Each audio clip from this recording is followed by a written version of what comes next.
Hello, world. Welcome to the conversation with the women of BSV. We are delighted to have as our guest today Richard Boase. He is co founder of the Satoshi Block Dojo and the creator of an exciting, titillating new game called Ninja Punk Girls. So, welcome to our show, Richard. Hi, Rory. Thanks for having me. I appreciate it. Look, we're going to talk to you about your game and the Block Dojo and stuff in a bit, but let's just ask you how you found Bitcoin, because I actually don't know. What's your background, Richard? Where did you come to all this from? I really just fell into the Bitcoin hole. One day, I went to lunch with dinner with somebody, and they introduced me to Silk Road and Bitcoin, and I kind of, from that was very early in May 2012, and I kind of dived into the whole of who Satoshi is, and I wrote a quite well received article for a think tank in London called Cyber Salon about the identity of Satoshi. And I got about 50,000 views. And I think that was the first bit of exposure I had really as a journalist, because I'd done my master's in journalism at Kingston University. And it was sort of my entry into both Bitcoin and then writing for CoinDesk. At that point, did you actually know who Satoshi was, or was it a wild, were you guessing? No, I didn't know. And no one had really published any details about Nick Szabo or Adam Back or Hal Finney. Hal was actually still alive. I wrote to Hal. I wrote to Adam. I got responses from Adam. I wrote to Nick. I didn't get responses from Nick. And, nobody had really flagged these people up publicly, although Adam, of course, is in the white paper. And then Dominic Frisby, who's a sort of relatively well-known comedian, wrote a book, and I helped him do his research for his book, where he basically concluded that it was Nick Szabo, but I had actually concluded that it wasn't Nick Szabo, and it was most likely Hal Finney. But no, I didn't know. Is the answer wrong on both counts, though? So, well, I mean, close to the target, but not quite there. So, what convinced you that it was Craig then? Many things. I mean, it just was very evident, I think, from the moment that he came out in 2015 on the BBC and said, "I'm Satoshi." I had already gotten pissed off with Bitcoin people for lying about Bitcoin, lying about the space. I'd done interviews where they're trying to corner me into saying things that I knew weren't true, and so I'd already left by 2015. And then Craig came out, but it wasn't until, and I saw the Arnhem speech in 2017, and I was very, very impressed. Mm-hmm. And I thought, great, fantastic, unlimited block size, here we go. And then, of course, it just disappeared. So I actually lost track of Craig until 2018, and then I bumped into some guys coming out of the London CoinGeek conference, and they kind of explained to me about re-enabling the script and setting an unlimited block size. And so I jumped in again at the beginning of 2019, and I just read everything I could of Craig's, and I watched all his videos, and I joined the MetaNet Slack, and I learned as much as I could from him directly. And I had questions for about, I would say, 6 weeks, where I just did a really, really intensive deep dive, read all of the propaganda on both sides, all of the claims and counterclaims and all the rest of it, and I put the pieces of the puzzle together myself. Mm-hmm.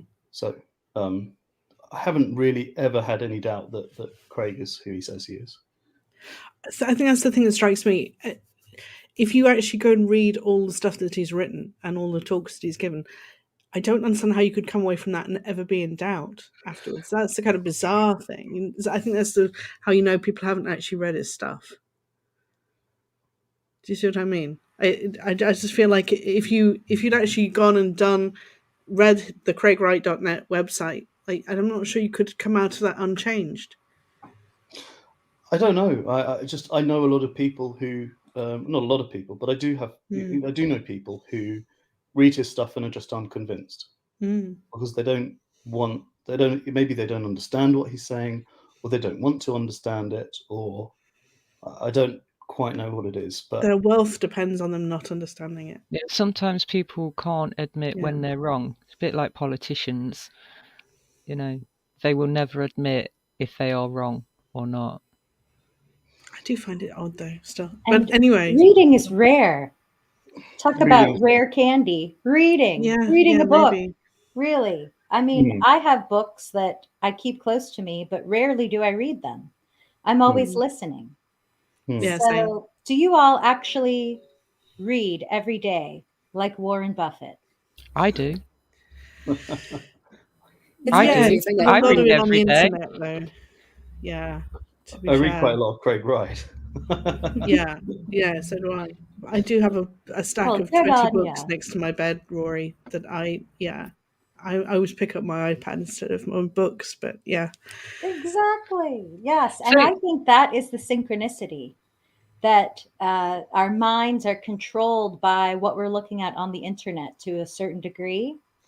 And I just saw some kids waiting for the school bus yesterday, and they had their heads down and they were looking at their phone. And I just made a resolution to not look at my phone until later in the day as far as content. Because I can choose my own thoughts. And I That's a think fair that this point. is very rare because of the nature of the internet and how immersed we are within it, that it is kind of taking control of people's minds. So a bit of a tangent, but I do think that reading is a superpower that we must cultivate and commit to every day. So I'm well impressed that Dr. Wright is out there writing and giving us content to read. And it's the type of stuff that you got to go look up. It takes you on a journey. You got to go from one page to another, this and that and everywhere. Definitely. And read the references. Just not about computer science. It covers a lot of different aspects of life, as well as just computer science. So, Richard, what made you then decide from 2019 and kind of realizing that Craig was Satoshi? How did that kind of project you forward into being where you are now at the Block Dojo? I spent 3 years really in the MetaNet Slack, listening to Wright, querying Wright, reading his stuff. I was actually working as an Uber driver, and I would pitch Bitcoin and talk about Bitcoin with my passengers. And I live near the city here. Cool. So near the skyscraper district, Canary Wharf. So lots of bankers, lawyers, traders, that kind of thing. And I would just talk to them all the time. Every single day I'd go and talk to these guys about, crypto and blockchain and blah, blah, blah. And when Wright came along, I actually, I thought I knew a lot, but I did know a lot, but I didn't know anything like as much as I thought I knew. And then I just kept on learning from Wright. And so then those conversations kept on turning into more like elucidation about what Wright was saying and how it actually worked and what the future looked like.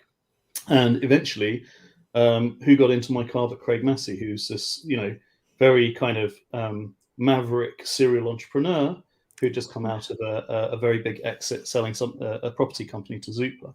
But it was a tech company. And so I said to him, would you like to start something new? And he said, well, what do you have in mind? And I said, well, this is Dr. Wright and da-da-da-da-da. And one thing led to another. And I kept on sort of pestering him for about 6 months until we came up with the idea of the dojo together, an incubator for people in Bitcoin SV. So that's kind of how that got going. And then I took that on full time. But really, in the back of my mind, my secret plan was to launch my Aerobots, which was a concept I came up with in Tokyo 2007, so before Bitcoin. So what were you doing in Tokyo? I was teaching English and I was doing graphics for clubs. So I was doing visual graphics, and I did a fetish club called Decadence, which was kind of a circus anime type, cartoony, very visual, very colorful club. So that was kind of like one of my main gigs out there. And I would do VJ visuals, like every weekend for different clubs, basically, for 2 years. So And was that something you were doing anyway before the teaching? You were actually VJing? No, I was teaching so I could live, and I was VJing because that's what I wanted to do. Explain to a poor middle-aged woman what VJing is. Somebody, it's a video jockey. Yeah. Instead of like a disc jockey, you have a video jockey.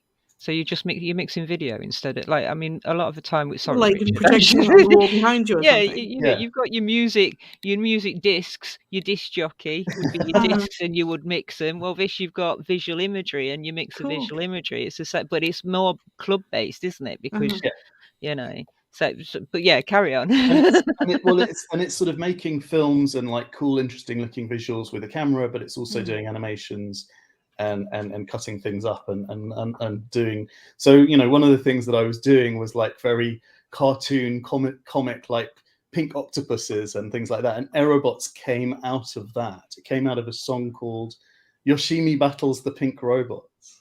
So is that just like literally you were listening to the song and it's like just ping, you had this idea. That's cool inspiration, eh? And do you draw yourself or? I do, yeah. You do. And back then I was painting them too.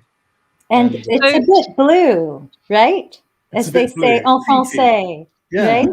Yeah, it should be. Yeah, definitely. With the octopus and all in Japan. Sorry?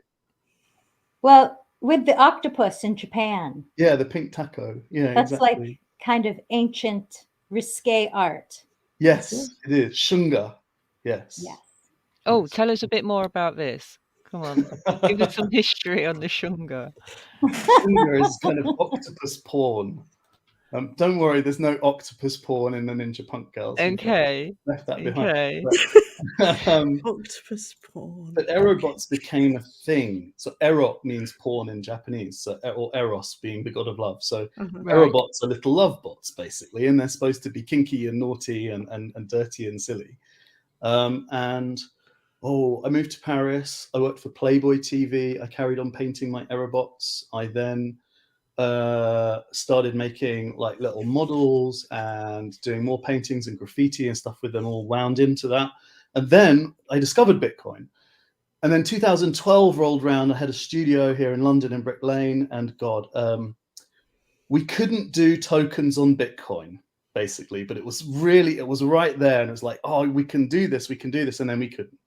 And the devs basically deprecated all that code. There was no chance of doing. So that was kind of like disappointing. So the project kind of got shelved and I went off and did other things. And so, you know, I've just had this itch that I wanted to scratch. And when NFTs really got going, I was kind of like, oh, great, this is my chance. And then BSV just never took off. And then the Relay X platform started. And I was like, oh, this is my chance again. And that's when I met Craig Massey. So I was like, oh, well, you know, what can we do? And it actually kind of turns out that we need to rebuild Relay X and we need to rebuild all the marketplace and all of that stuff. But, well, who knows if that's going to happen. But I think the main thing is like there's a chance now to create those products, do the NFT series. And the Ninja Punk Girls was just sort of, she was actually a logo for the dojo. And is this your own graphic work as well? These particular ones? Okay. No. I'm not that kind of artist. That's more my stuff. The kind of graphic-y kind of, you know. Is that abstract? Difficult to tell.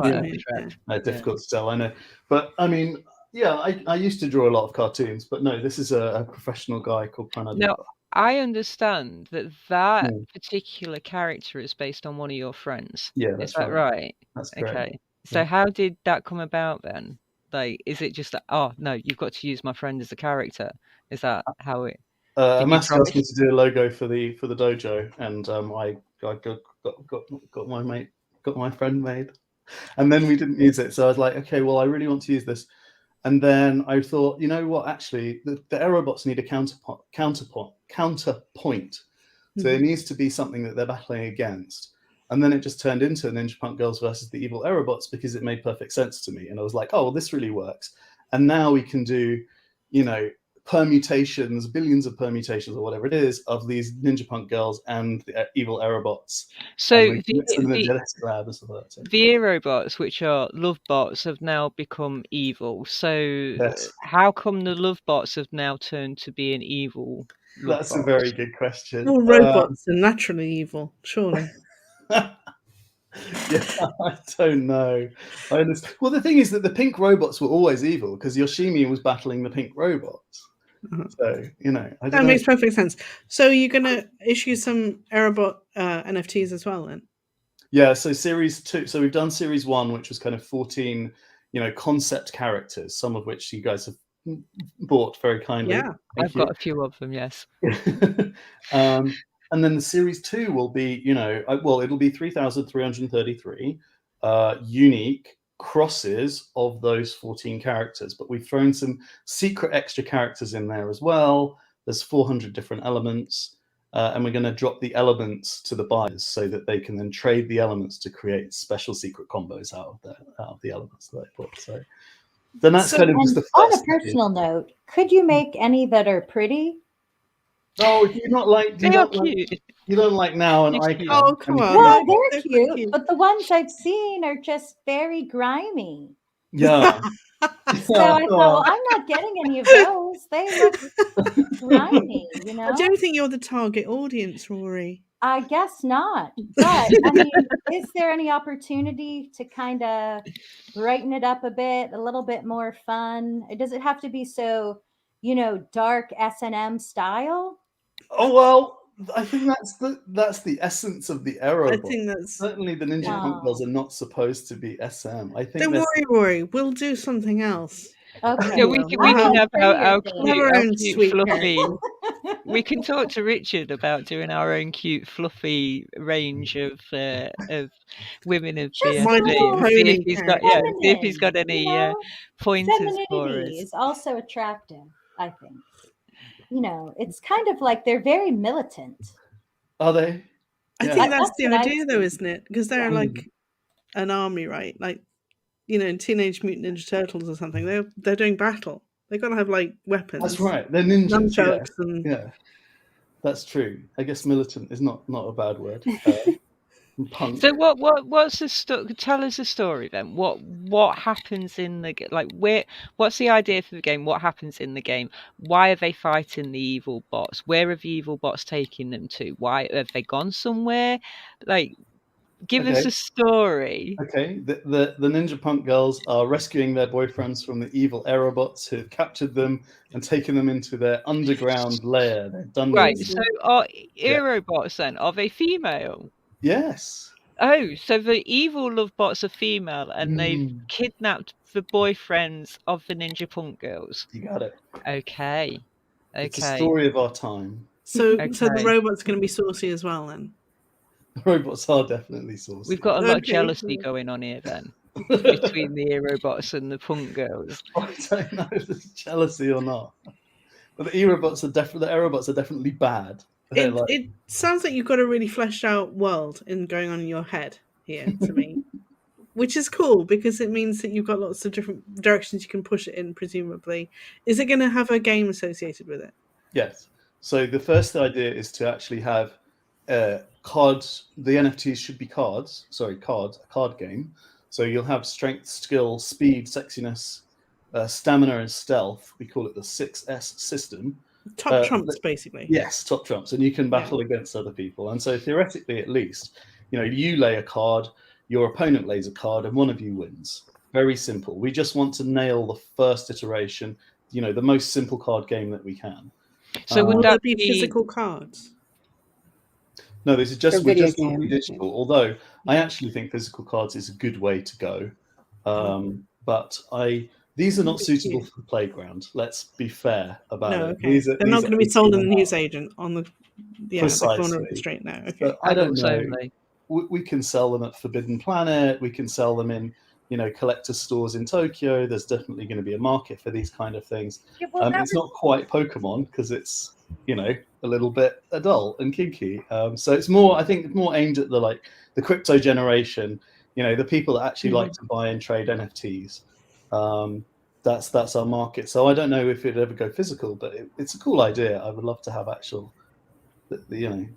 physical cards because it's easier to play. That was the feeling of it. Is it looks so designed for children, and with it being so sexualized, I was like, that I like put off by it, just because Right. it's like, why can't you just make the women look older, like to where it's not such a child being like portrayed Yes. like that? I And know. I showed it it to will my friend, appeal to and he said, children "Oh, look at babies."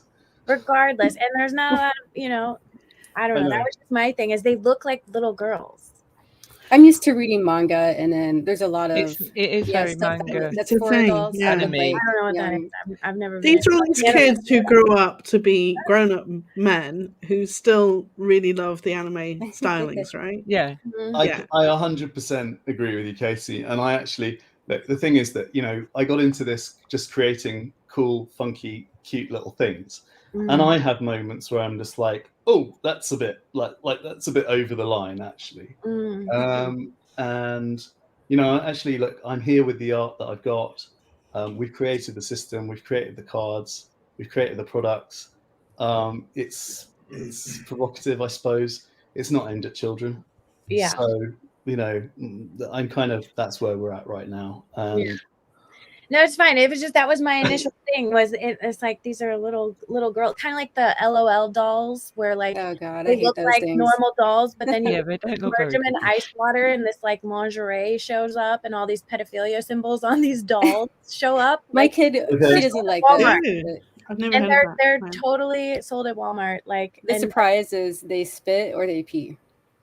okay. Really? Wow. Yes, Great. yes, are you talking about LOL dolls too? yes. I LOL didn't know dolls. That's what they that. do. Oh my Either God. Wow. They're one of really my- weird. They yeah. look totally like, kind of just like your dolls, literally. They look like that. Right. And then But you they're put them in bigger. ice water, yeah, and Yeah. like secret lingerie appears on these they're like dolls. the evolved A rats huge doll. thing, yeah.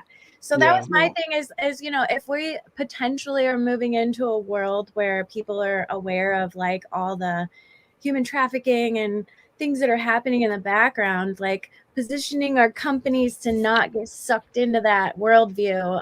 If there's lots of disclosure coming out about that kind of stuff, hopefully people will reject things that are sexualizing children, because they know it's a major epidemic on the planet coming. Like, that's what I was hoping would be kind of more awareness of here in the future. So that was my initial, like, I totally understand the NFT art, and like your project is wonderful, but to me it struck me as like, we have this huge epidemic on the planet right now, so creating things that don't foster that worldview, and was my I think one of the hope things for with that, seeing projects, but one of the things I think you need nothing. to kind of look at is the history of Japan, and the Japanese history, and the history of anime, and the history of manga, because that is actually where this is all coming from. Yeah, I And have that no has nothing to knowledge of do with it's because wasn't a lot of, I mean, forgive me if I'm wrong, but didn't a lot of the dark manga and anime come from after the Second World War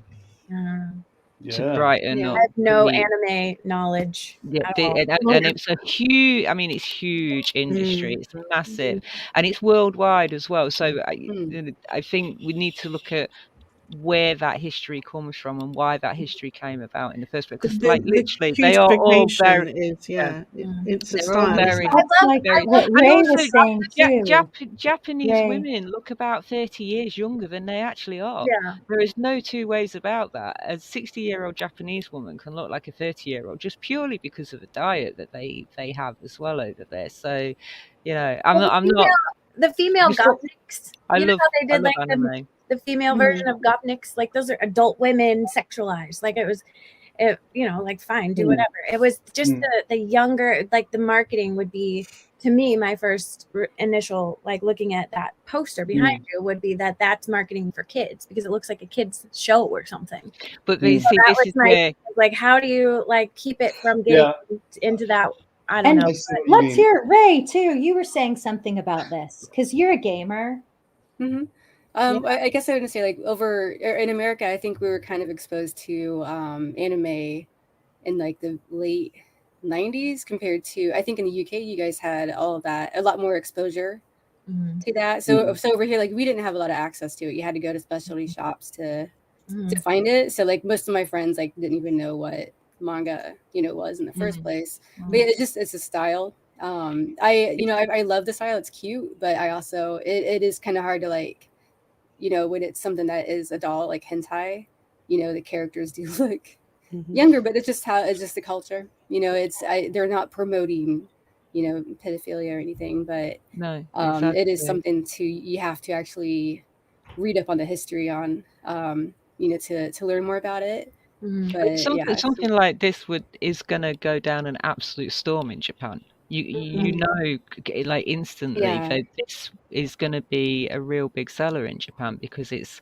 really aimed at that market. But I think you know, you're right. The cultural differences do they either translate or they don't translate.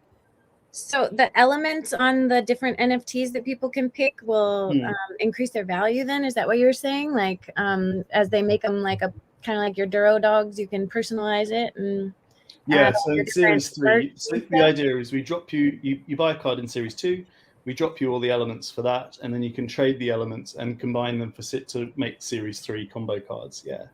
And then different series can't play against each other. Sorry? And then you'll like sell your player as a NFT. That's right. So you can sell your players, or you can trade them, or play them against each other. Yeah. So are you going to make it to where the Ninja Punk girls can go and play with my Duro dog someday? Is that interoperability? So no plans to make them like interoperable at all. I think games need to have quite definite boundaries. Like I think, you know, we need to sell characters that can play against other characters. We don't want series to play against each other. So I don't think you'll be able to play Series 3 cards against Series 2 or Series 2 against Series 1, just because it would be unfair. You know, if you can just power up your character endlessly in Series 3, then, you know, you would just win all the games that you played against Series 2 cards. So don't really like that model.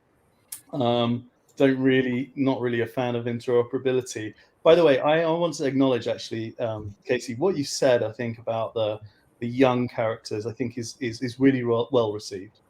I think it's pretty important that actually moving forward, a bit like what the Gopniks have done with their 3D stuff, is to make the characters a bit more older and teenage. Because I think, you know, I think you're right in a sense. I think I've got this slightly wrong, and actually, you know, I would prefer that it's like a little bit like more adult. So yeah, a little bit hard to kind of I love you for that. I really do, because I just like, my heart has gone down the rabbit hole so deep of the epidemic that we have of human trafficking, and it's just atrocious what's happening. And like, we have to, as conscious adults, create in the future things that we want in the world that don't promote or like put that vibe into someone's mind of like looking at a child like that, you know. I'll tell you what occurs to me is that's just my opinion. It's actually very far from my mind and very far from my experience. And so my approach with this is just like, this is fun, this is cool, this is silly, this is kinky, this is kind of a bit provocative, and I'm just not in that headspace of like you know, thinking about that stuff like really at all. I don't know, like. So you mentioned the quantity it's modeled of on NFTs. a friend of mine. She's one of my best friends. She's fun. So I don't know.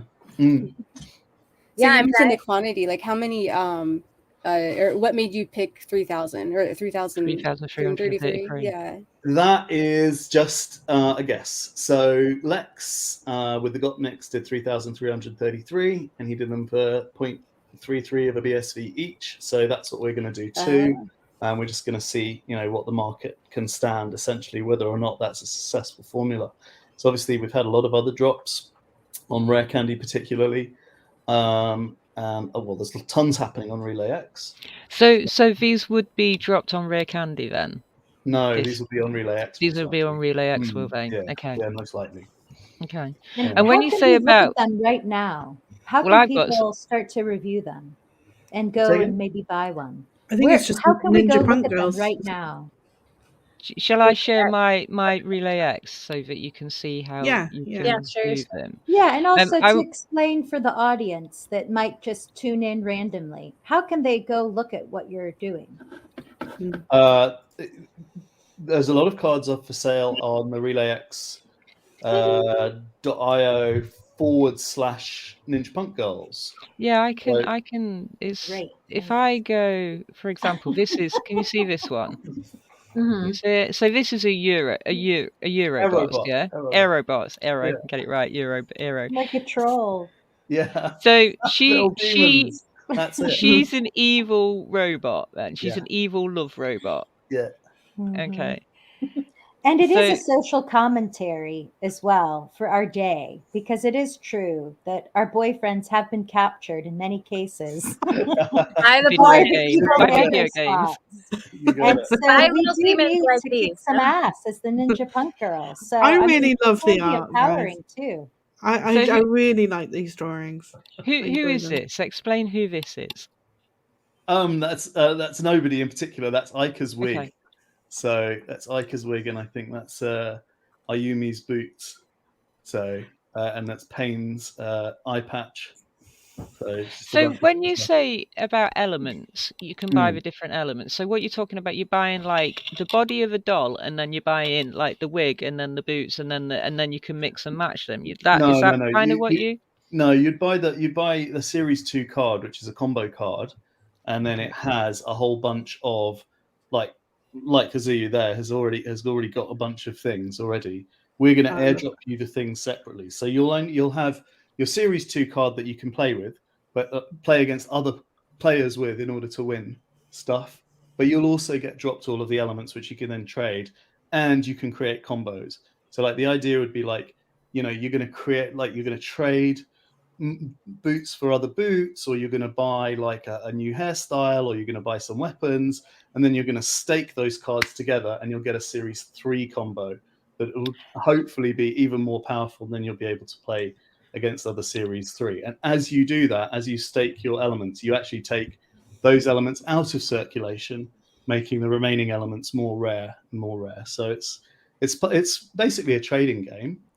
I see. So you're going to trade in your card, cards. You don't trade in your card. No, you get to keep your Series 2 You get to card. keep it. Yeah. Okay. And that doll there, the character, she had lovely eyes. Kazuya. Beautiful. Yeah. So the ninja punk girls have those kind of eyes, and the aerobots have the evil demon eyes. Or is that? That's right. Okay.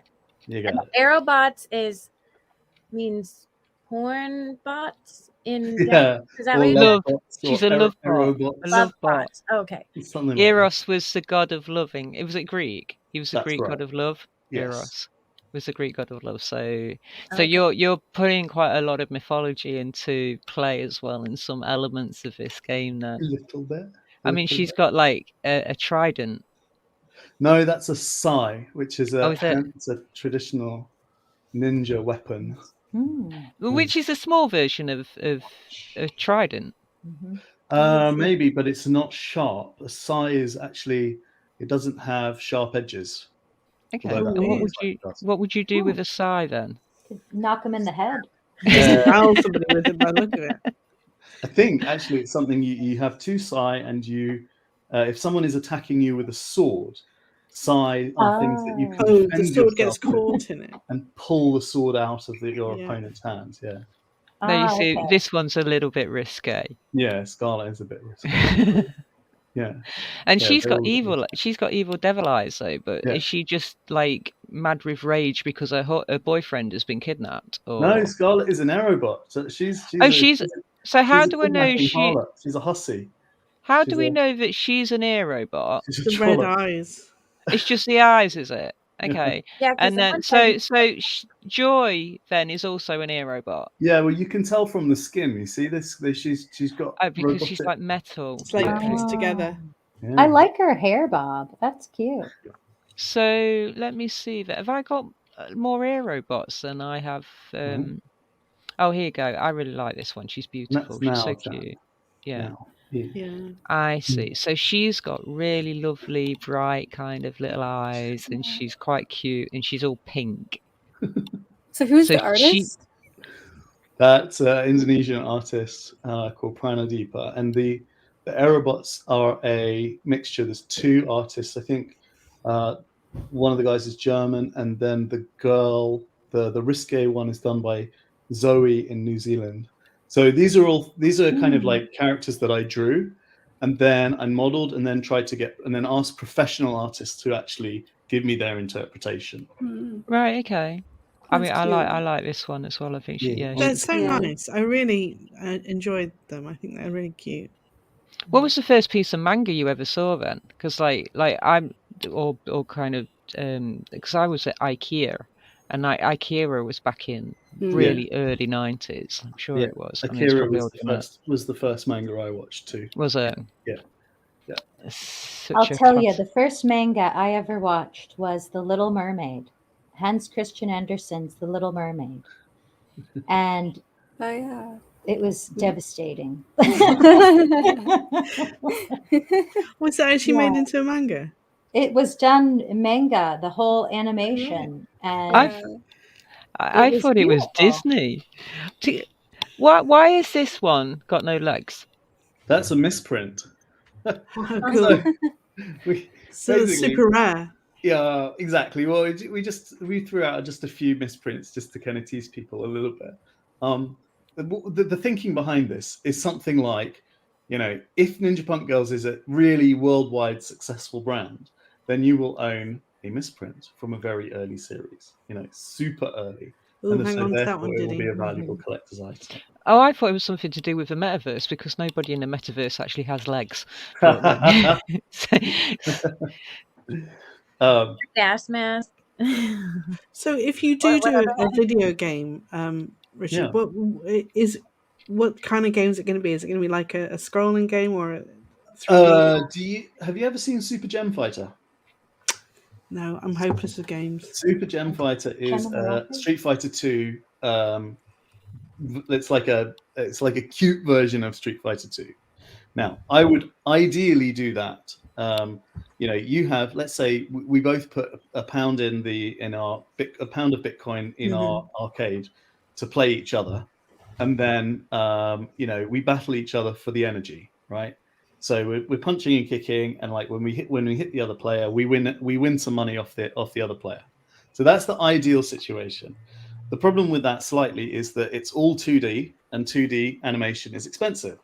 So the goal with this is to make this 3D. So why is 2D animation expensive? Yeah, because you have to animate every frame in order to make it work. Whereas if you do with 3D, what you do is you just have one character, and then you do the rigging, and then you can do all the different moves and all the rest of it.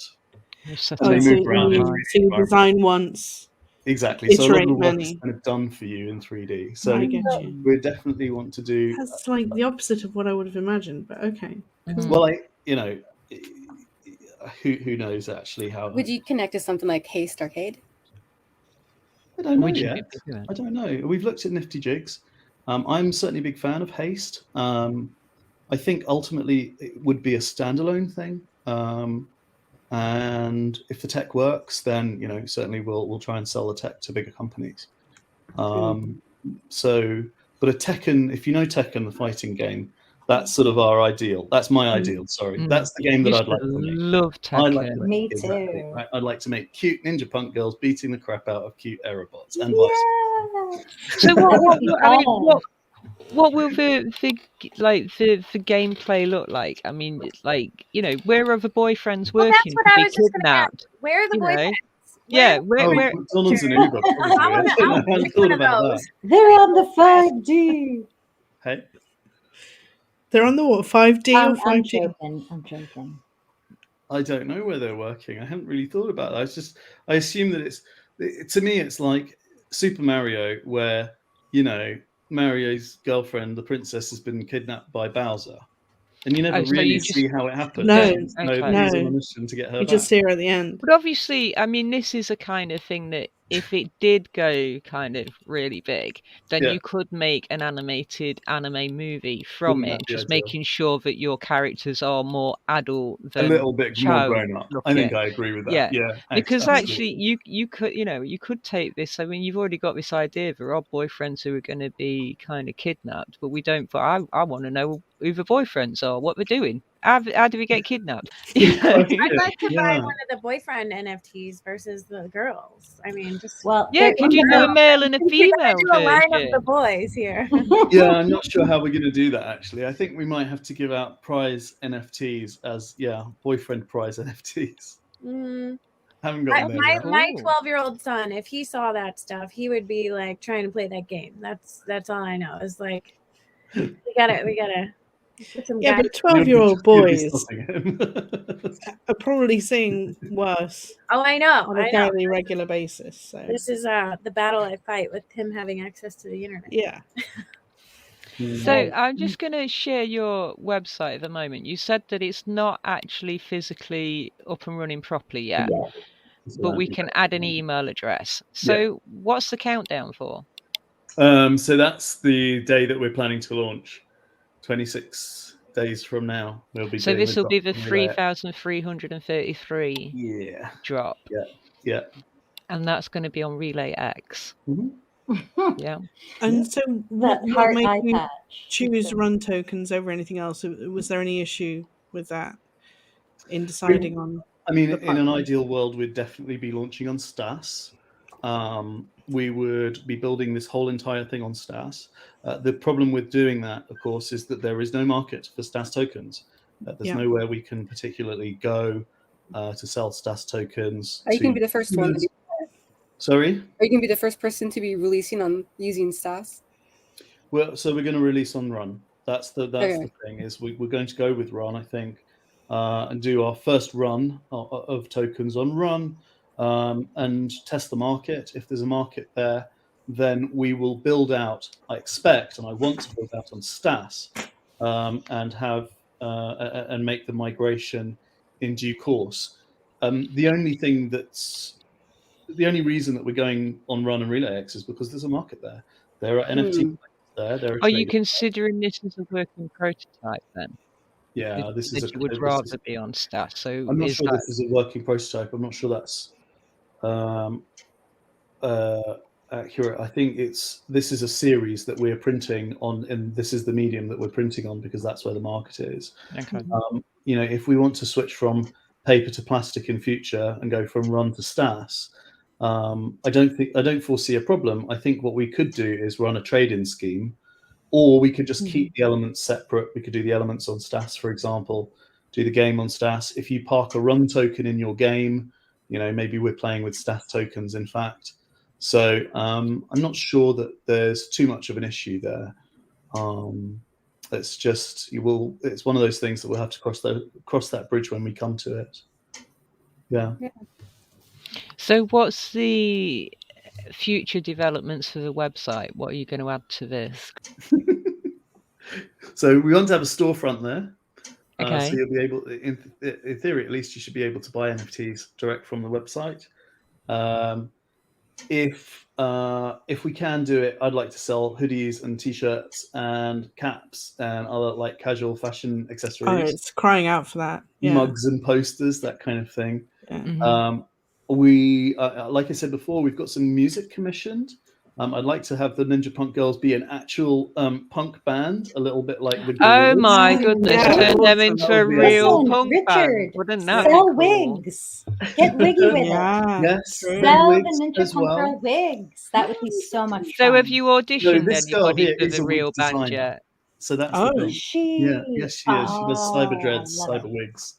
And they're very, very cool. So, that is all kinds of merchandise. if you did have some of the music, is it kind of like 80s game music, or are you thinking more like thrash metal? No, it's at the moment it's chiptune and EDM.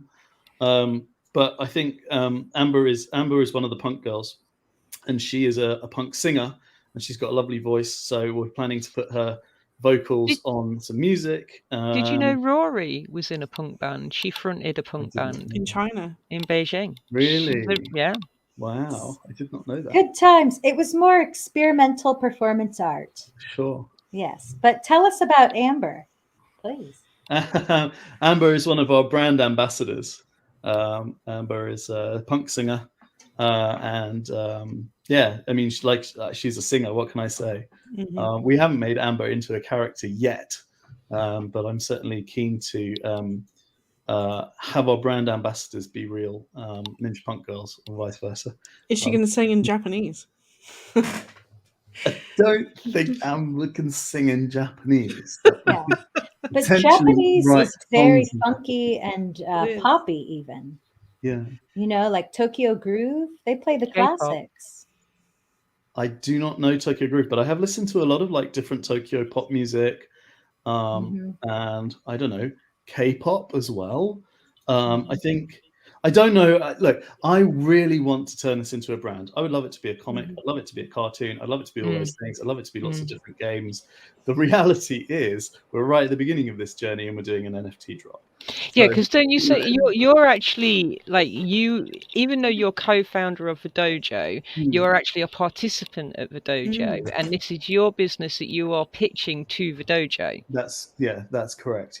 Yeah. So when do you have to pitch to 26 everybody? 26 days time. The countdown clock. And are you quite nervous? Hell yes, I'm terrified. Absolutely terrified. So what's that process though? I mean, like you're on the 12-week program then at the moment with the dojo. So can you talk us through a bit about like what you've actually done in the last 8 weeks or so? Because you said you've got 4 weeks left to go. What's the steps that you've done with Ninja Punk Girls while you've been at the dojo? So we start with what's called a lean canvas, and we basically go about creating a business model, a proposition. We analyze the problem, then we look at the possible solutions, then we look at market fits, then we go and talk to customers, then we do a little like launch, a test product like I did with the Series 1 Ninja Punk Girls. We make sure that we're getting kind of a marketing strategy going, like all of your social media stuff, your website, etc. A lot of time I've put into product development itself.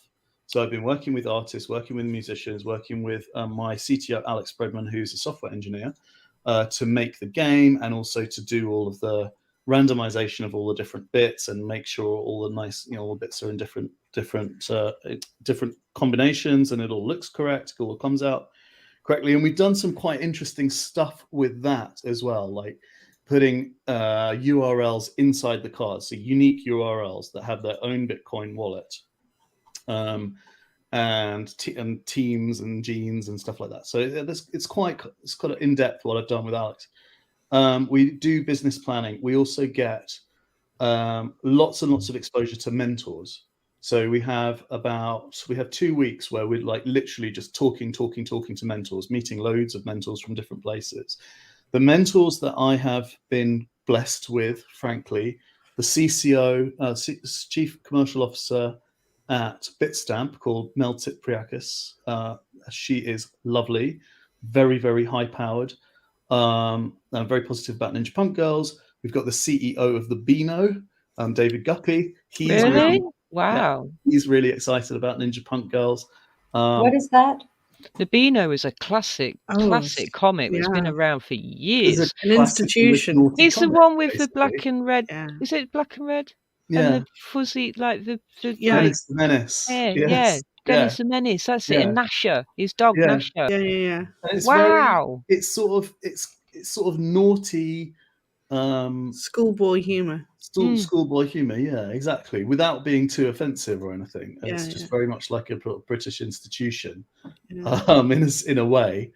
So David Guppy, he's on board. We've got Malavika Sulaka, who's a very high-powered consultant, and my old friend Eva Pascoe, who has been in retail for many years, who commissioned my investigation into Satoshi back in 2012. She volunteered to be a mentor, and she's absolutely brilliant. I mean, she's been in retail and in fashion for years and years, and now she's in games as well.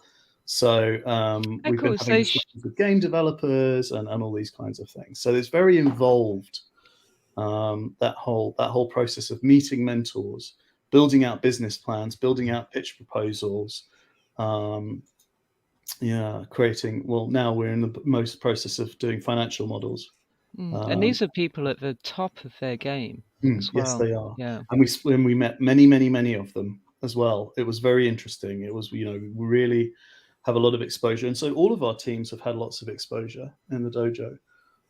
Everyone's going through it. And it can be quite tough, actually.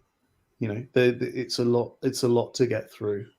What's an average day? Is it like 6 hours, 10 hours, or like literally you kind of go in 9 o'clock in the morning and then maybe you could end up finishing at 6, or maybe actually if the conversation's flowing and the ideas are flowing, is it kind of, you know, creative ideas take a lot longer, don't they? It's 10 till 5 every day. Okay. And then I have to go home and work. I mean, I have to go home and work on Ninja Punk Girls, because the dojo is lots of presentations and, you know, lots of workshops and stuff like that. And so actually you're kind of, you know, you're thinking abstractly about things. And then so I've been sort of in the dojo and then having to come home and work on the product itself. Well, what's the best gem of advice that you've had in the last few weeks then? What's really kind of hit home with you? Strategically? Who said the best, most useful thing to you?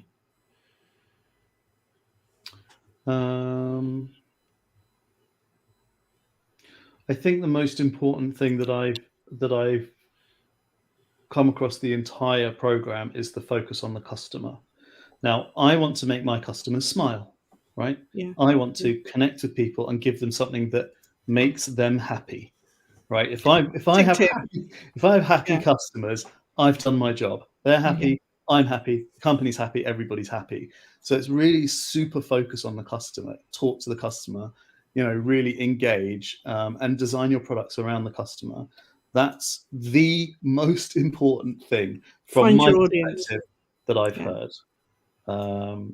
So conversations like this are actually pretty good when you're coming sort of from an area of, you know, some of those costumes are a little bit risque kind of thing. Yeah. Because if you want to open your business out to a wider audience, then maybe you need to take certain things like that into consideration, because you are going down a certain path. Does that make sense? It does make sense. And I've struggled with this for the last 2 months, to be totally frank. I don't want to compromise my vision of what aerobots are.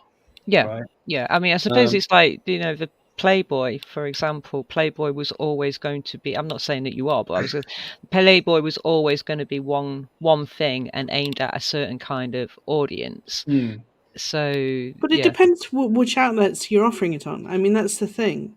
Well, you're not My Little Pony. That's for no, you know. it's so. not. No, and we shouldn't be. It does, and it doesn't, though, just a little bit, though, because if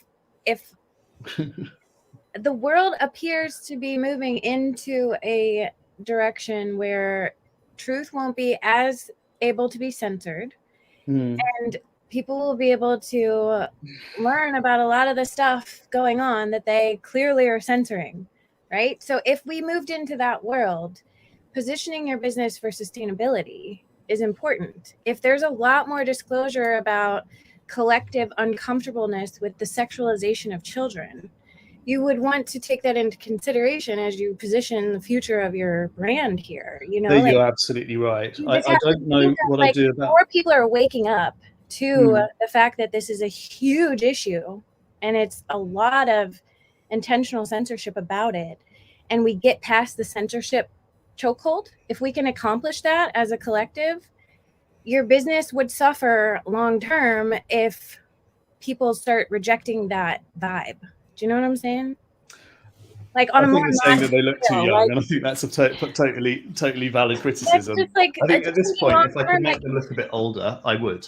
Yeah. And maybe it's a question of simply going through the collection and being like, all right, we're not publishing that one. All right, we're not publishing that one. Here's the thing, like some of them are like quite evil, and like they're supposed to be evil aerobots. Like, you know, they're supposed to be a little bit monstrous. They're supposed to be kinky. So like, you know, at this point, I think I can't please everybody, and I'm not going to try. That's the thing. I'm going to produce the products that I want to produce. If it's not popular, I'll fall on my face and be like, oh, ow, that really hurt. Maybe I should try something else. That is such an interesting point. You know, earlier I was in the Coin Geek spaces, and I heard Punicorn make a great comment. Now, Punicorn is coming out with this NFT, and I have to go learn more about it. But, you know, people always say the customer is always right. And as someone who has a joy of giving a high level of quality customer service, whatever I'm doing, whether I'm working in a pizzeria offering Parmesan cheese to a customer, or checking someone out at a grocery store, or on a sales call, doing a concierge service for a partner network, I take pride in bringing excellence. However, what I've learned from this work experience is that there are some crazy people who cannot be pleased. And sometimes they just want to yell at you, in public. And so the customer is not always right if they're demanding something that is unjust.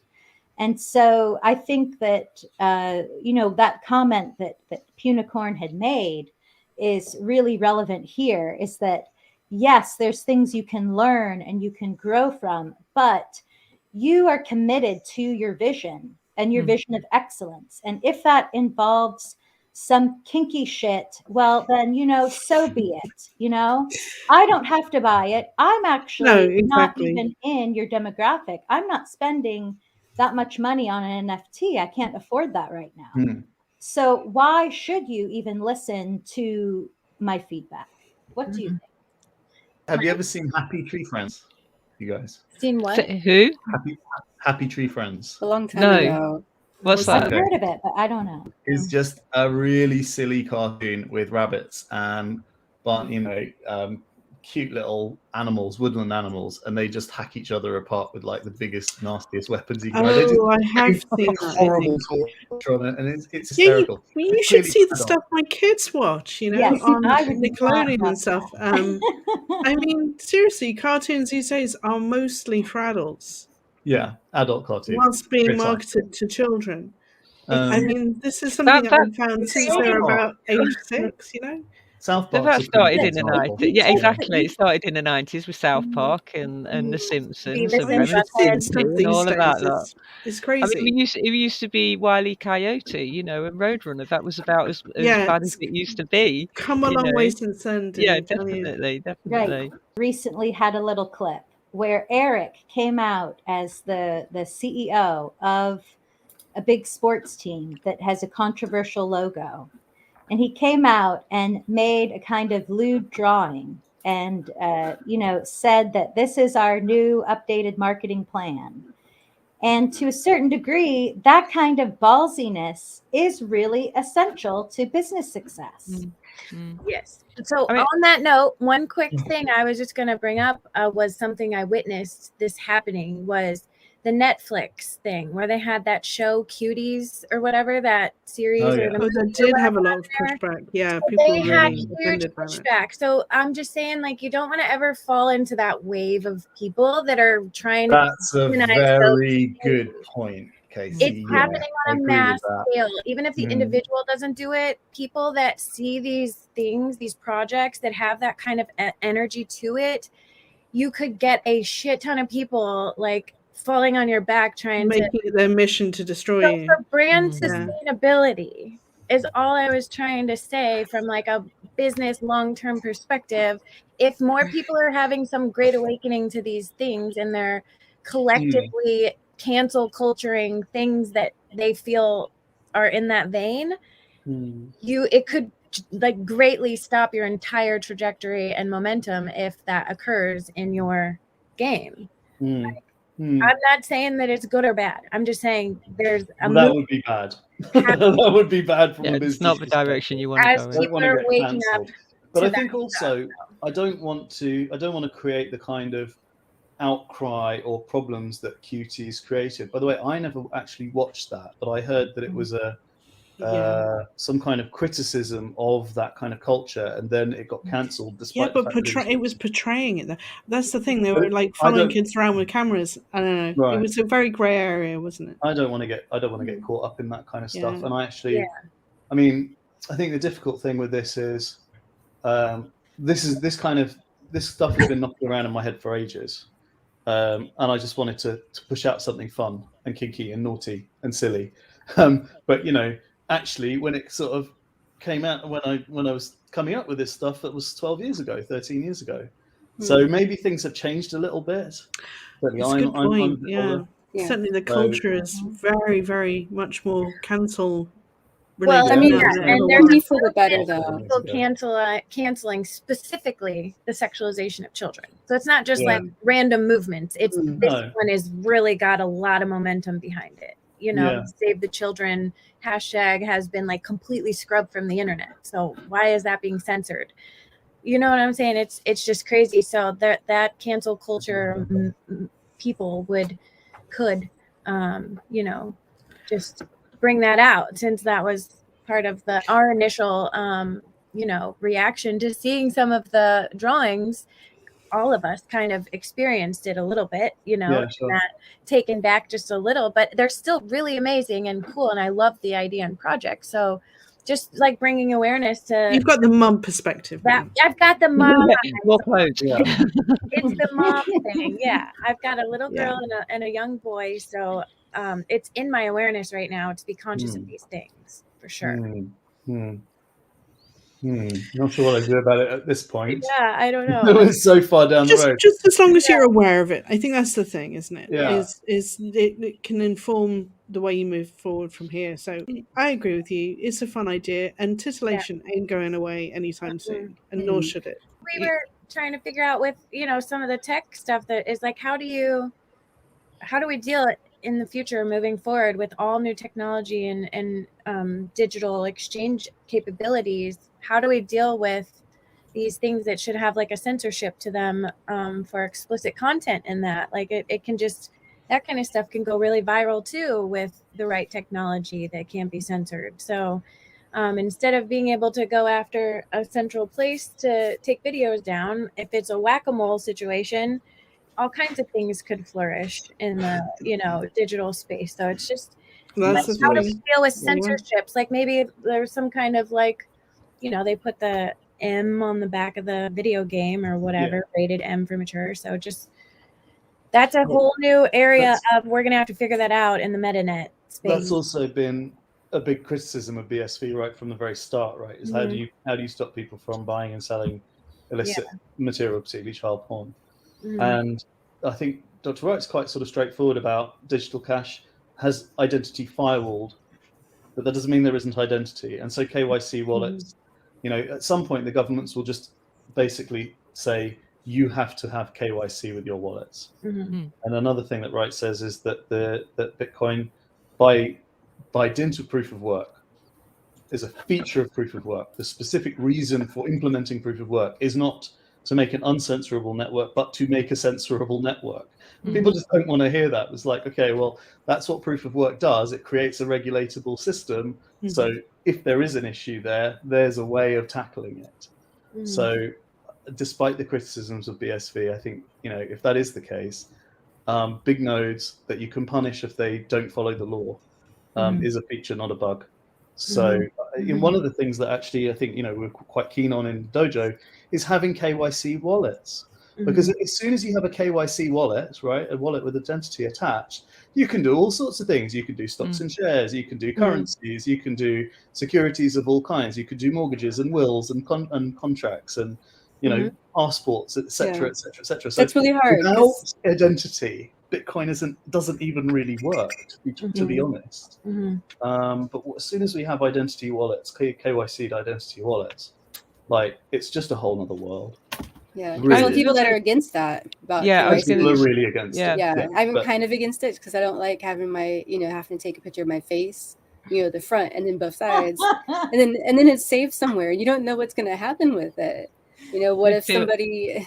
Do you remember you had to take a picture with your credit card and your face? Yeah, I know, it's almost impossible. Your license. They're always horrible I had pictures to take, as well, aren't they? It was terrible. Yeah, they're always the worst pictures. Like, I mean, a lot of people are against ID wallets, right? And right now, like there's a limitation though, where like if you can spend up to like $500, and then afterward, like if you want to go over that, then you can do the KYC. But I look at it from a totally different perspective. If I buy something, I want to own it. Yeah. So if my wallet handles my identity, and I buy a house and I have a mortgage, and the mortgage is, you know, in my wallet or in my digital life somehow, in my computer, etc., etc. like if it's linked to my identity on the blockchain and the blockchain serves as a registry for all of my property, I want my identity to be secure, and I want all the things that I own to be secure. I know that they're just tokens, but they have analogs in the real world. And so I don't want other people to spy on me and be like, well, what's he got? So we need to have this firewalled identity. We need to have like multiple millions of separate addresses for different properties. But like, I think if it's done properly in the way that Dr. Wright describes it, it does seem to make sense to me. That we could all be plugged into our, a secure property record. Do you think that's one of the problems, that people actually misunderstand how it's supposed to work? So, so how do you think we can get around that problem? You have a certificate authority, and someone like a bank or a lawyer hold separate parts of the key, and that key is like a pub key, the root key to billions of individual private keys that belong to you, and only you know that those keys belong to you. Certificate authority doesn't know, the bank doesn't know, your attorney doesn't know, it's just you, and you can selectively show the taxman what you own, and nobody else can see how all of those addresses are linked. It really is special to Bitcoin, is having your private key. No one else can, should have it. Right, so if you split your private key into 3 parts, then your certificate authority could have one third, your lawyer can have another third, and you can have the other third, right? But you can also generate billions of keys that then you have control and access to. So it's sort of like there's a little bit of just normal legal stuff there about ownership and about how you define your ownership, but actually it isn't complicated. It doesn't seem to be complicated to me at all. It's just that, nobody's done it. Don't know why. Craig Wright has been saying this for years now. So. Yeah, but don't you feel like we're living slightly in a bit of a bubble where we think, oh, this isn't complicated because we spent 10 years understanding this. But the rest of the world's like, oh, that's so different. Like, what are they on about? And their eyes glaze over and they stop listening. There's a bit of a disconnect at the minute, I think, between people who find this stuff fascinating and all the normal people. I don't think that anybody should, I don't know how to program any kind of Linux servers, and yet I use Linux servers every day for the internet. I don't think anybody should really have to deal with private keys and all of this stuff. I think, if there are services that do things for people, they will just use those services if they're easy. We've all uploaded a picture of our passport to some bank or something. We've all done it. I don't see any reason why we don't do that for private keys and Bitcoin, really. Some people like to have control over all of it, and I see their point where they would rather have ownership of their private key and they don't want anyone else to have ownership of that. No, I'm not suggesting anyone has ownership of your private keys. That's not what I'm suggesting. Just part of it. Just part of it. Yeah, hold a bit of it. The threshold signatures, things that can release your property in the event that you die, for example. It's such a big deal. Maybe. And that's coming up so fast, as I think, the need for that. Yeah. I mean, if nothing else, just all these NFTs people are buying. It's passing it on. Said, it is kind of far out, something to really study and think about. And yet Richard and Ray have an understanding where they have even a sense of morality. They have an opinion about such high-tech topics. So I think that is really fascinating, even if I don't understand necessarily what they're talking about. We all get really deep with this, don't we? Yeah. And it actually is a very deep topic. It comes down to the things that people say in headlines, privacy, all of this that they associate and make bandwagons related to Bitcoin about. But it's really refreshing when you can see 2 people talk about it in a knowledgeable way. Going on from that, Rory, Richard, do you have any worries at all about where Bitcoin or just digital currencies generally, the direction that they could take us in? Do you think there's any dark side to it where governments could kind of get the upper hand? I don't really. i.e. programming a CBDC to say you can only spend £200 a week of your own money or something. Or can't spend it on this or that. Or you spent it on the wrong thing. block you out. Despite the fact that I think the world is horribly dystopian and everything is going horribly wrong at the moment, I actually think that's more a consequence of chaos and disorganization.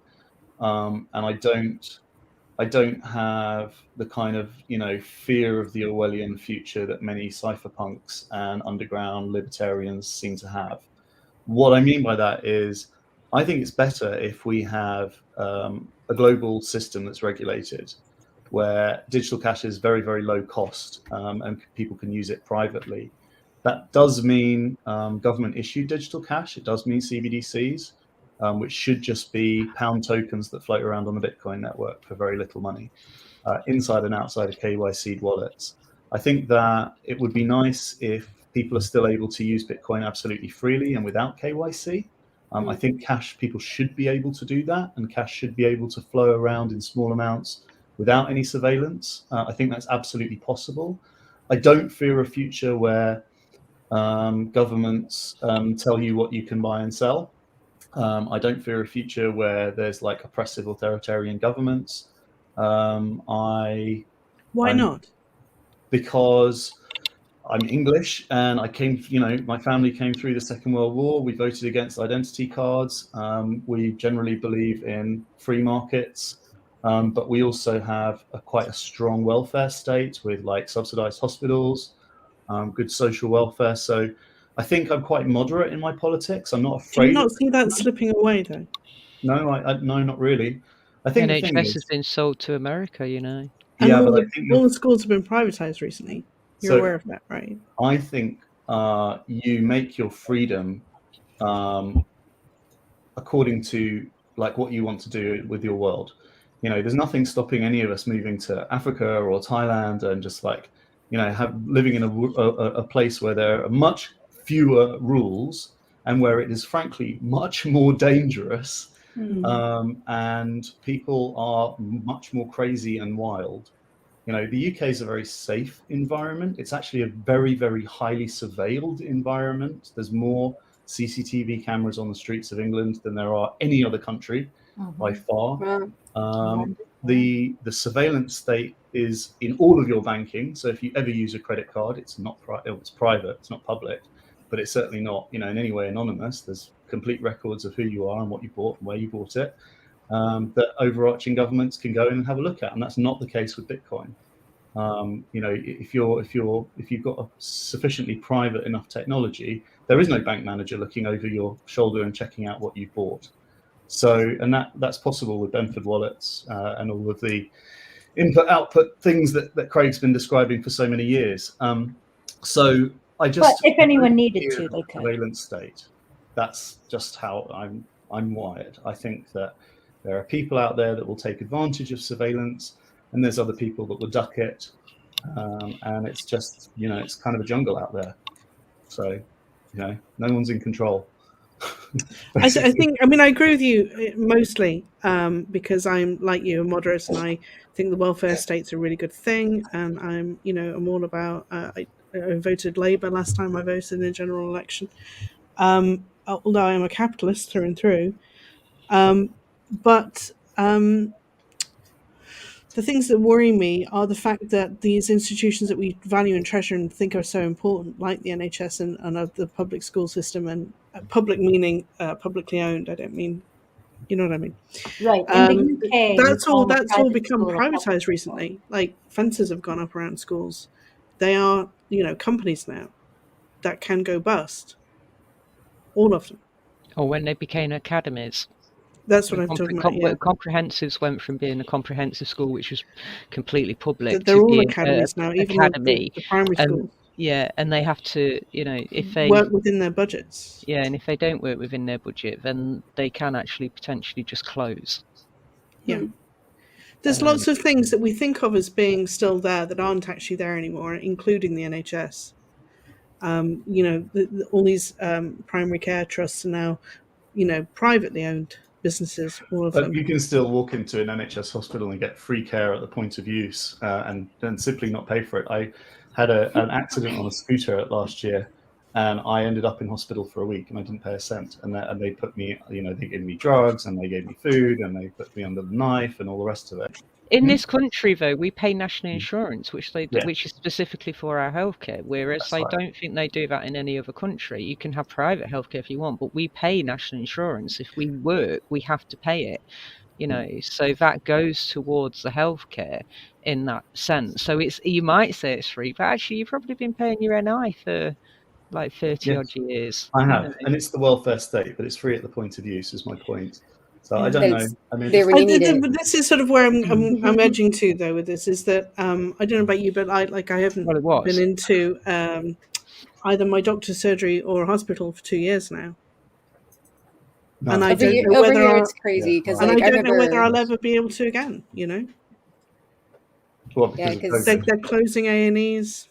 They're What are they doing? rebranding A&Es. They're not closing them. They're just giving them different names. So it's not going to be accident and emergency anymore. So somebody who's broke their false nail can't go to an accident and emergency and go, oh, I've had an accident, I broke my false nail. How dare you? They are going to be called something, whereas the language can't be abused, which would be like an emergency something or another. So they aren't specifically getting rid of it. They're rebranding or changing the name of the A&E for specific, I think, for specific reasons, because the system in this country, the system has been so abused for so long by people who literally abuse. I mean, I don't like, I haven't myself, but I worked for an insurance company once, and the amount of people that were claiming for whiplash that never had whiplash, that kind of thing. Whereas it's been abused for so long,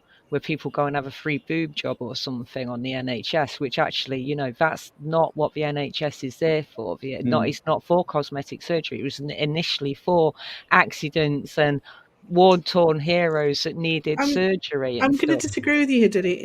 I think it's way more extensive than that, because they're actually making it so that you can't turn up at A&E now. You have to make an appointment, and so they're gatekeeping everything. How can you do that with if you've had it? If you're in a car Well, accident that's and you're how it's going. unconscious If and you there's an get brought ambulance, there is in, no way that Diddy, you can do if that. you get How does brought it in by relate to ambulance, it's Bitcoin? fine. But anyone who doesn't come in an ambulance has to make an appointment now. Yeah, well, that's what I'm saying, because then that depends on, they need to ascertain if it's and that's where I'm saying it's been abused. It has been abused to the point that people are going in pissed up because they've been out on a Friday night and they fell over and they've cut their knee. Well, it's not actually an emergency. That's like a fraction of cases, Diddy, but it's by no means all of them. No, I'm not saying all of them, but I'm saying it has been abused to the point where something has to be done about it to stop people abusing the system. I think Surely. the point that I'm trying to make is that the systems that we think still exist as they were do not exist as they were. No. And the sooner that we realise that, the better. And it's going in a trajectory that, you know, we may or may not want. It's here. Yeah. you don't want it like American healthcare. KYC or Bitcoin help in this situation at all? How do you see Know Your Customer or the Bitcoin Ledger helping? I honestly think that it's all just going to go crash, and then I think Bitcoin might help us to continue to be able to spend and save in that instance myself. What do you reckon, Richard? You're obviously a lot less dystopian than I am about this. I am less dystopian. I think BTC and the crypto crazy world will probably crash. I hope it will. I think a lot of it collapses into Bitcoin SV. I think we do get eventually a single global public network. I do actually think there's probably some life in these proof of stake networks, in that they're sort of quite similar to corporations. They might continue in various forms. But I do take Dr. Wright's point that, you know, if financial transactions are very, very cheap, then everything should simply collapse into the cheapest medium. I think provided that, look, I'm not saying that we won't have calamities and collapses. I think that calamities and collapses are inevitable. I don't see a total collapse of the world's economy. And I would like to think that Bitcoin makes everything more efficient, and we have a big market for data where lots and lots of data is being sold, and it's bought and sold, and the whole global brain is much more interconnected and everything's more optimized. Yeah. I think the world will be better, hopefully. I think poorer people. What is that you're showing us, Casey? That's BTC and that giant green candle that just happened. Just went up. Oh, shit. But That's it's all BTC. yeah. It's a But weekend. BTC has an Achilles heel, doesn't it? And the thing That's is, a what Russia do you spike, I think? bet. What do you think about the fact that they've just literally in this country, in the UK, they've literally made all of the BTC ATMs illegal? So they've said that they're illegal. So you're smiling Oh my about that. And the goodness. other question I had is the guy from the Beano and the people that you say are your mentors, did they understand what Bitcoin was before the dojo, or did you have to explain to them the differences between BTC? Because the majority of people still think Bitcoin is BTC, so I'm I quite think intrigued. Mel from Bitstamp is very bright, and I'm sure that she is not only aware of who Dr. Wright is, but aware of his work and aware of the implications thereof. I don't think that David from the Beano probably is too aware of any of the specific differences between any of the cryptocurrencies. I expect that he's more interested as a businessman in the opportunities that NFTs create. So no, I haven't gotten into depth with those guys about the specifics. And obviously all of that is quite political. I don't think I'd bring it up particularly with either of them. The thing about BSV is if you're in the marketplace of BSV people, it is a very tiny market. There's probably 1,000 NFT buyers. We're not on OpenSea, we're not on Rarible, so we are by default we're limiting the amount of customers that we can talk to, which is a little bit like torture, actually. Yeah.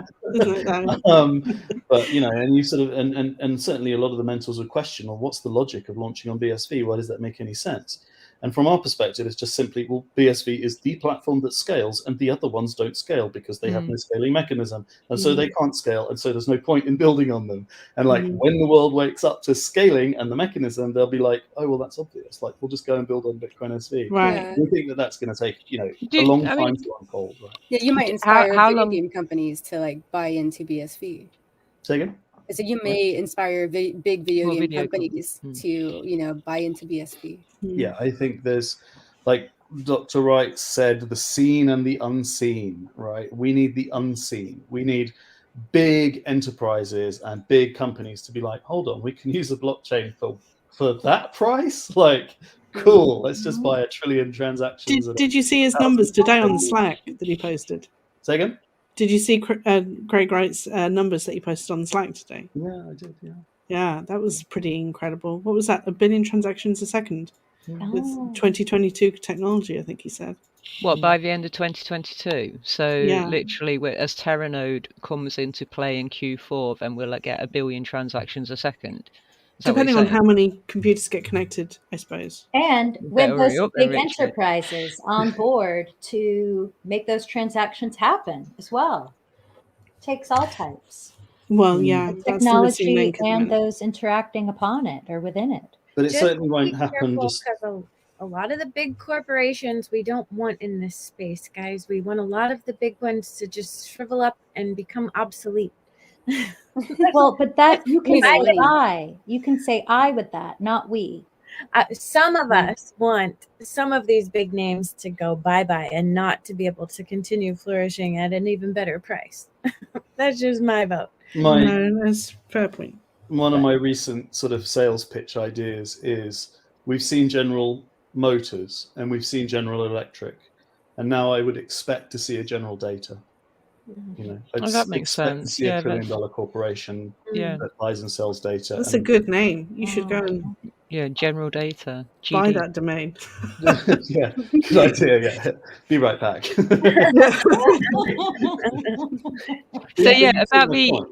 about the BTC ATMs, then what was your view on that? Then you think that's quite a? I should get in touch with my old friends Johnny Bitcoin and Costa. I can't even remember. I can't pronounce his name. I knew the guys that started the first Bitcoin ATMs in London, and I think Johnny's long since sold his business. I'm just not too attached to the old anarchist narratives of Bitcoin. I think it is it's like an ingenious system for buying and selling data, is an ingenious network for replacing TCP/IP and stopping like massive, bandwidth hogs, like big companies just like basically hogging the network. I think that people should pay, in some ways people should pay for use. I think we'll get a better network out of it at scale. So I'm just not attached to the old anarchist narratives. In some ways, I do have a little bit of love for them. I do. Like, I quite enjoy part of history. Sorry? Part of the history. Yeah, I kind of enjoyed a lot of that cypherpunk lore, but it's not true. And I have conviction about Craig Wright, Dr. Wright, and I think he's an honest person. I think he's a noble person. And I think the technology that he's introduced makes the world better. And I think BTC actively makes the world worse. So despite the fact that I kind of quite like the anarchist punk sort of, let's like have a party and destroy everything type vibe, and I sort of appreciate the independence of thought, I actually think that, in some ways you have to sacrifice some of those impulses, some of those more sort of wild impulses in order to create a better world.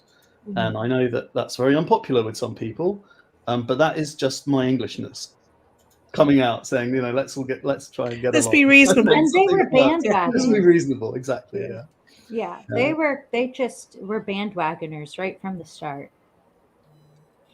They saw something and they obstructionists. Everyone has the two wolves inside them. It's a choice in every moment which one we feed. I don't know. The thing about BTC is it just seems dumb. It's just fucking dumb. He's dumb. It's like how on earth they can think that keeping block size are using it to do crazy shit. It's anything but dumb.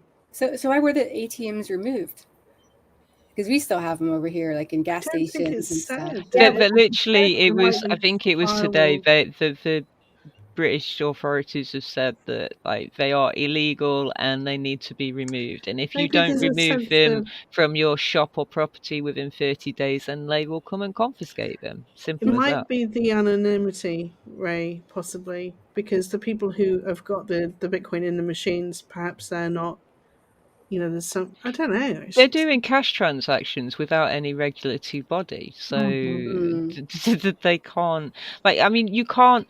For example, ideally, you can't bake cookies and go and sell cookies for cash on the street. So if you've got an ATM that is taking credit, I think because they take credit card and debit card. So if it's taken a legal, a monetary transaction, there has to be some kind of regulatory body over that, and these are they don't have anything, so they're classed as illegal because it's it's a simple. It's more the like whole money thing is laundering. illegal. The entire taxes, everything about BTC is at this point illegal, right? I mean, for the most part, SegWit and all the rest of it. Yeah, it does make it all dodgy. Literally. Everything.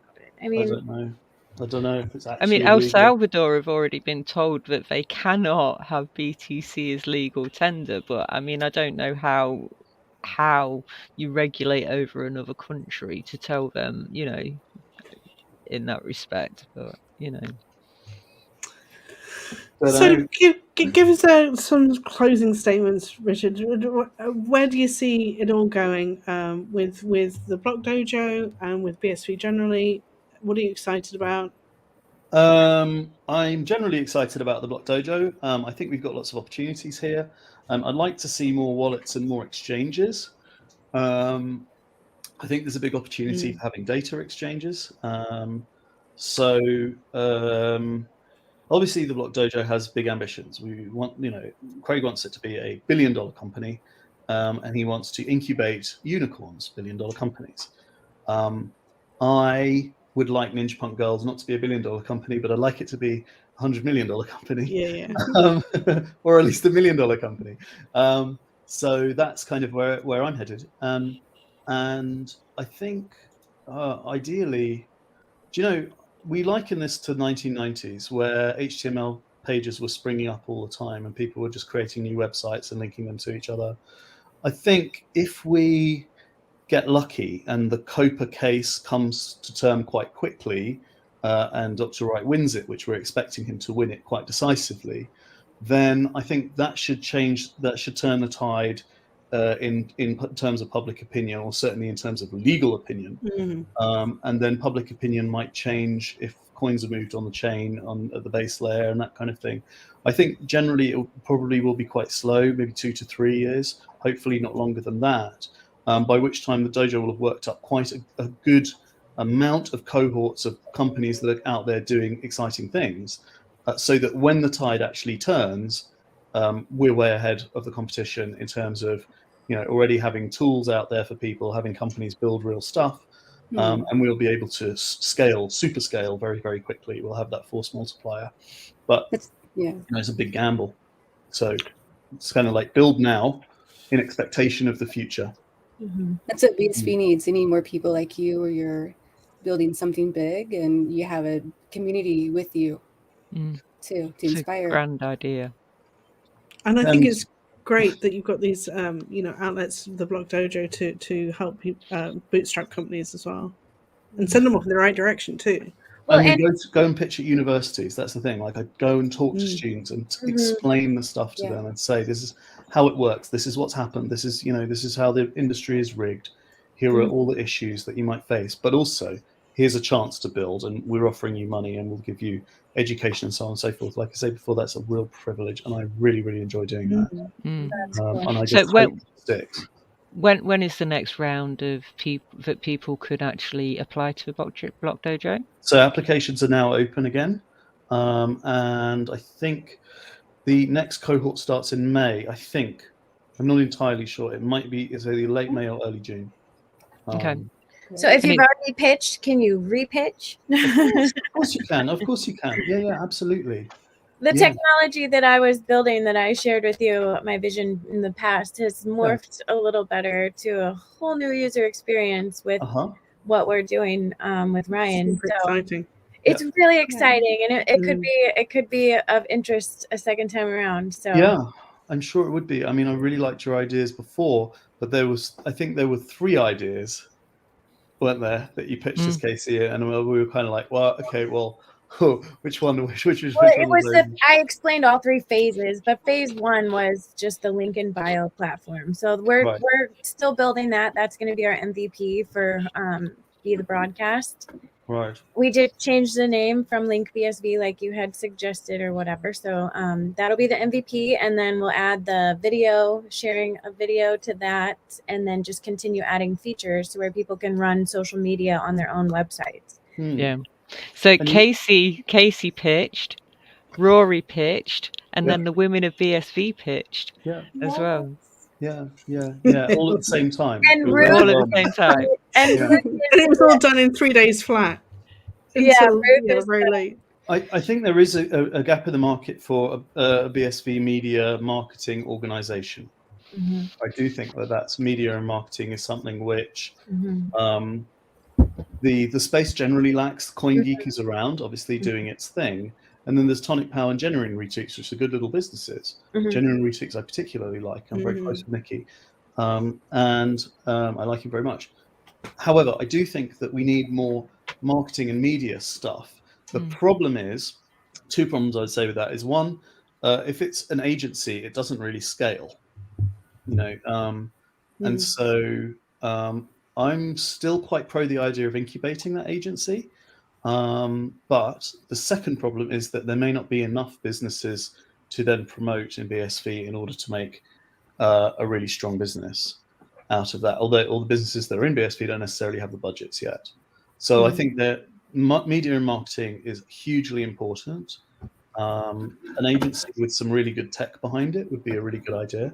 That's what we're building with Heartmail, for sure. That's exactly that niche we're going to fit and fill in. And the women of BSV are 100% on that team. So I mean, we would love to, maybe chat again, because funding is going to just make everything go faster. And we've already got a really good plan that'll transform a lot of stuff for the user.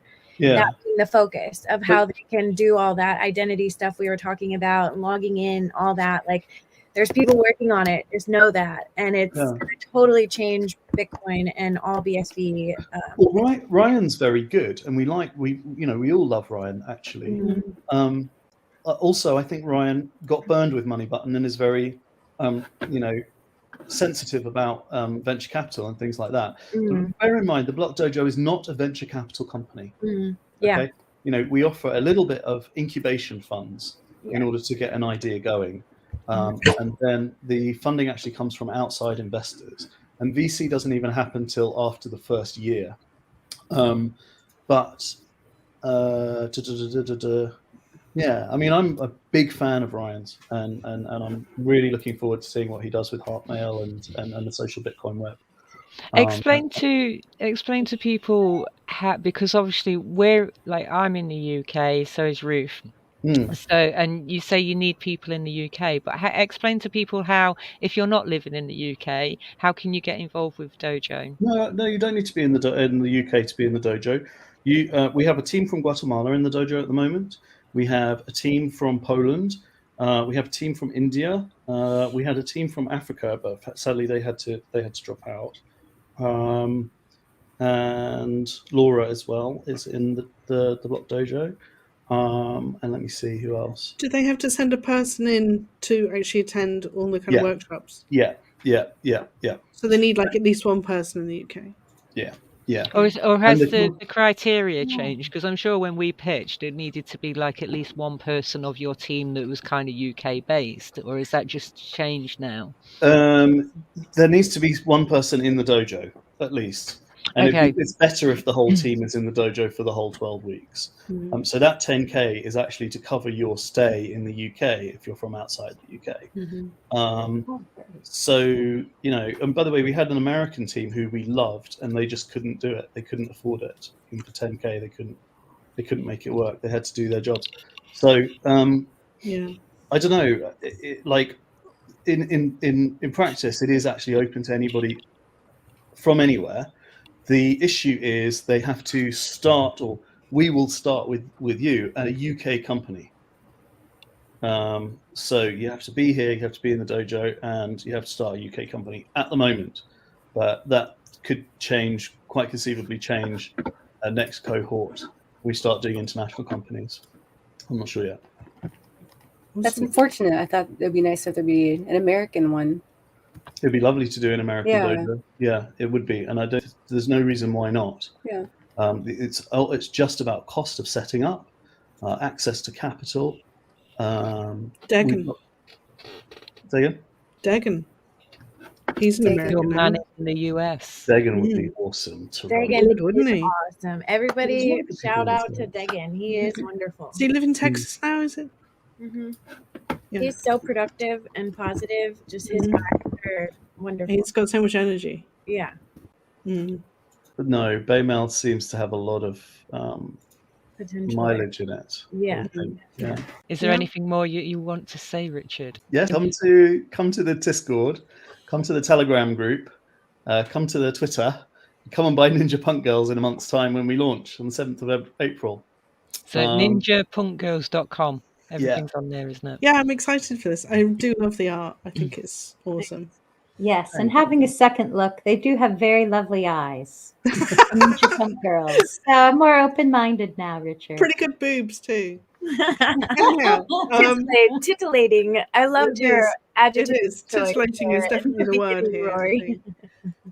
So, Richard, you got us thinking about the business that you're making, but also you're mentoring us as well. Thank you for your time today. And we'll be in touch with you and the Block Dojo because we're relentless. We are relentless. Yeah, that's really true.